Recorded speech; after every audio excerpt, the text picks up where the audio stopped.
No sé para ustedes, pero para mí a veces es un poco complicado pensar en un Puerto Rico pintado por los colores vivos de la naturaleza y no por los colores monótonos y muertos de la fábrica y la ciudad. Bueno, quizás una exageración, pero no es menos cierto que la industrialización de la fuerza laboral en el país trajo consigo el mundo urbano y lo implantó por encima del mundo rural en la isla. Esta acción cambió no tan solo la naturaleza, la infraestructura, la vivienda y la producción, sino que también significó el cambio del estilo de vida de la familia puertorriqueña. Un cambio cultural e histórico que aún es estudiado por las facultades universitarias más prestigiosas del país. En su libro, El paisaje y el poder, La tierra en el tiempo, de Luis Muñoz Marín, el profesor retirado de la Universidad de Puerto Rico, recinto de Río Piedras, Rubén Nazario Velasco, construye una historiografía sobre la transformación de Puerto Rico llevada a cabo por Muñoz y reflexiona sobre su impacto en la isla. Nazario Velasco narra a detalle cómo Muñoz lentamente fue socavando la industria del agro y cómo fue transformando el Puerto Rico campesino al Puerto Rico urbano que conocemos hoy. Dentro de los parámetros sociales, la vivienda del campesino fue uno de los grandes enfoques en la transformación del país visionada por Muñoz. Su propósito originalmente no era la industrialización, sino la descentralización del poder económico de las manos del capital extranjero para repartirlo a manos campesinas. Al esta visión no poder ser completada en su totalidad, el enfoque fue cambiando. Algo le quedó claro a Muñoz y su administración: el arrabal debía ser eliminado. Las condiciones bajo las cuales vivían los puertorriqueños en el arrabal resultaban no tan solo poco salubres, sino también inhumanas. Primero fueron las parcelas. Creadas bajo el título 5 de la Ley de Tierras, estas pretendían establecer comunidades rurales en beneficio de los agregados, jefes de familia, sin terreno o casa propia, y cuyo salario, si trabajaban, era devengado por faenas agrícolas.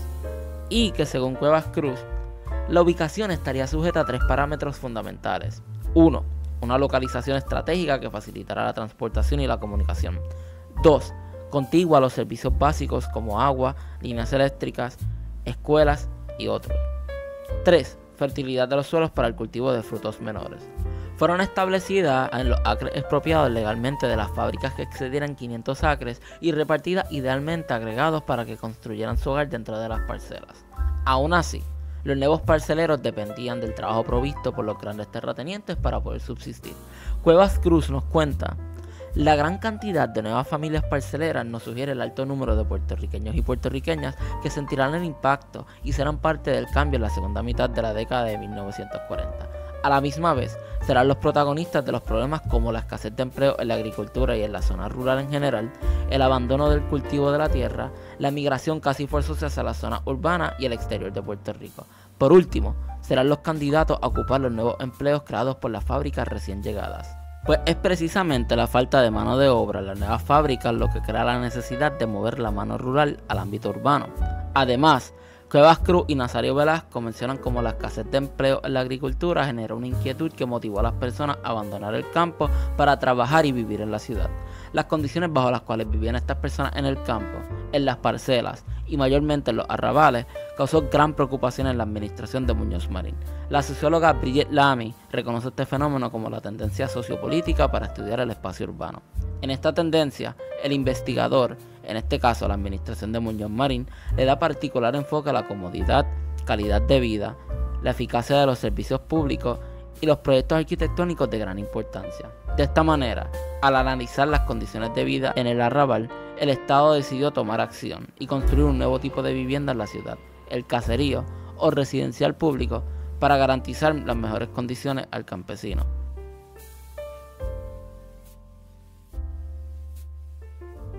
El jíbaro de Muñoz de los años 50 vive también en la ciudad. No trabaja la tierra y si lo hace es por un salario. Pero es el mismo. ¿Acaso el entorno, además de cambiar las condiciones del jíbaro, cambió también el jíbaro? Para el sociólogo francés Maurice Holbach, el lugar recibe la huella del grupo y este de aquel. Partiendo de este enfoque podemos observar cómo la ciudad se convirtió, por deseo de la sociedad y del Estado, en un lugar donde habían empleos estables, condiciones de vida favorables a nivel económico y de salud y una buena infraestructura que permitía cierta comodidad que antes no era conocida por estos nuevos ciudadanos urbanos. En el documental Puerto Rico elimina el arrabal de 1953, el narrador menciona que la labor no se contrae a trasladarlos de un sitio malo a uno bueno, es en arrancarle lo malo que el mal sitio haya podido sembrarle en sus espíritus. En este se alaba, y de manera justificada, la obra llevada a cabo por Muñoz y su administración. Solo basta con ver las condiciones de vida dentro del arrabal para entender la primera parte de la frase de Holbach. El lugar recibe la huella del grupo. Pero ¿cómo vemos este de aquel? Con el abandono del mundo rural, comienza el abandono de las tradiciones de este mundo. Claramente Muñoz no extrañaba las condiciones vividas en el mundo rural y le traía felicidad ver el progreso y la modernización de la figura campesina. Pero aún así comenzó a añorar las tradiciones perdidas al entorno. Pues, como señala Nazario Velasco, el programa de las parcelas y su sucesor, el de los caseríos, conjugó dos herencias jibaristas contradictorias. Del criollismo heredó el imaginario romántico e idealizado del campesino y su conuco.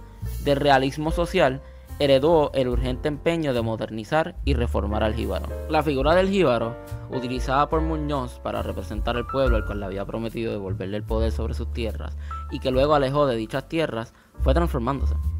El jíbaro pasó de ser un campesino a ser un ciudadano urbano, un citadino, quizás perdiendo de esta manera la huella del jíbaro. Con la modernidad de la ciudad urbana comenzó a generar un agrado por la vida material y el consumismo. Hubo además una pérdida del sentido de comunidad que tanto distinguía la vida campesina. Aumentó la criminalidad, en especial los robos debido a la materialidad y a la falta de comunidad. Cada persona comenzó a vivir su vida aparte. Diferentes trabajos en diferentes fábricas significaba que ya no se convertía en una misma realidad que los unificara como comunidad.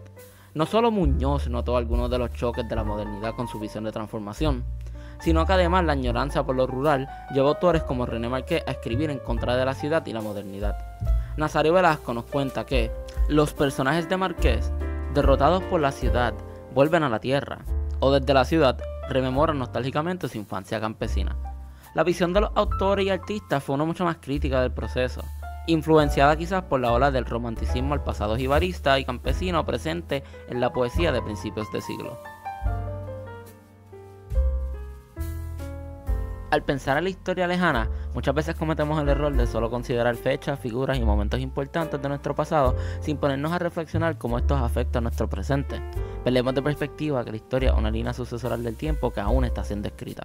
Recientemente, la periodista Valeria María Torres Nieves publicó un artículo para El Nuevo Día en el cual destaca las vicisitudes que enfrentamos los puertorriqueños a causa de la mala planificación urbana en la isla.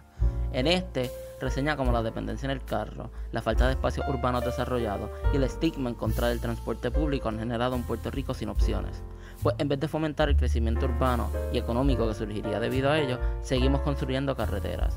Informa que Puerto Rico tiene la densidad de carreteras pavimentadas más alta del mundo, con un total de 16.694 millas, un hecho que con el abandono de los cascos urbanos como Río Piedras y la construcción de espacios de compartir planificados con el carro en mente seguirá siendo detrimental. El Comité de Expertos y Asesores sobre el Cambio Climático, creado en el 2019, revela en su plan de mitigación que la mediana de transportación hacia el trabajo en Puerto Rico es de 27.1 minutos, superando la de Estados Unidos por 1.5 minutos. Por lo cual proponen el uso del transporte público para mitigar los efectos dañinos que tiene en el ambiente la emisión de gases de efecto invernadero y ayudar a reducir tapones. John Stinson Fernández, profesor y etnólogo retirado de la Universidad de Puerto Rico, recinto de Río Piedras, define el transporte colectivo como un sistema de infraestructura diseñada, planificada, legislada y financiada con el propósito de transportar a la mayor cantidad de personas posibles por viaje, maximizando la frecuencia en el número de viajes de rutina que se pueden hacer por zona o servidumbre geográfica y el número de personas en esa servidumbre. Actualmente Puerto Rico cuenta con los siguientes recursos de transporte público. La Autoridad Metropolitana de Autobuses, AMA y First Transit, cooperan entre los municipios San Juan, Trujillo Alto, Carolina, Loíza, Guaynabo, Bayamón y Tuabaja. El tren urbano coopera entre los municipios Bayamón, Guaynabo y San Juan. Porteadores públicos que ofrecen sus servicios en todos los municipios de la isla.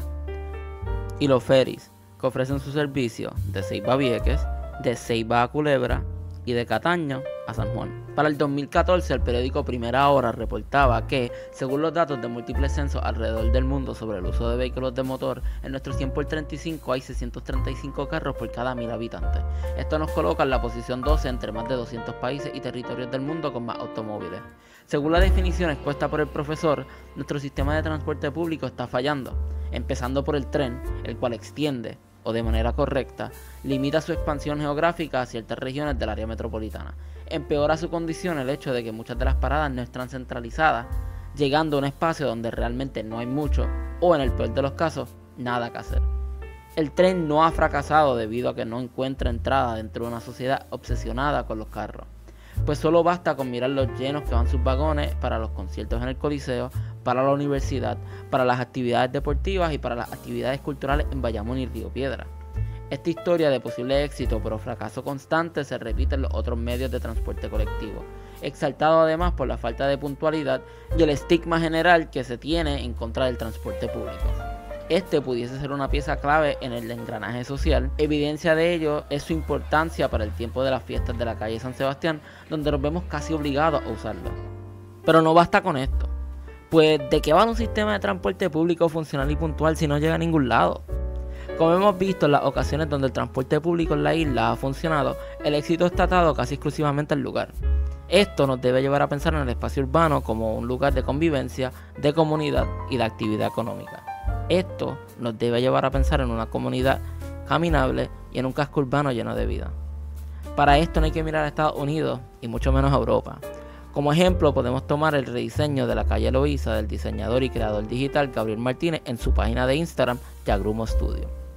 Con este diseño nos invita a imaginarnos una calle Loíza amigable al peatón y al ciclista, en donde conviven la vida urbana con sus negocios y paradas de guagua y las zonas verdes. El fallo en la lógica de Muñoz y su administración fue no tomar en cuenta la transición que la transformación de su entorno causaría en el ciudadano. El enfoque siempre fue cambiar su condición, sin tomar en consideración que su condición lo hacía quienes eran. Un Puerto Rico falso e idealizado es recordado hoy día en las escuelas y colegios. Los puertorriqueños crecen sin conocer su verdadera historia.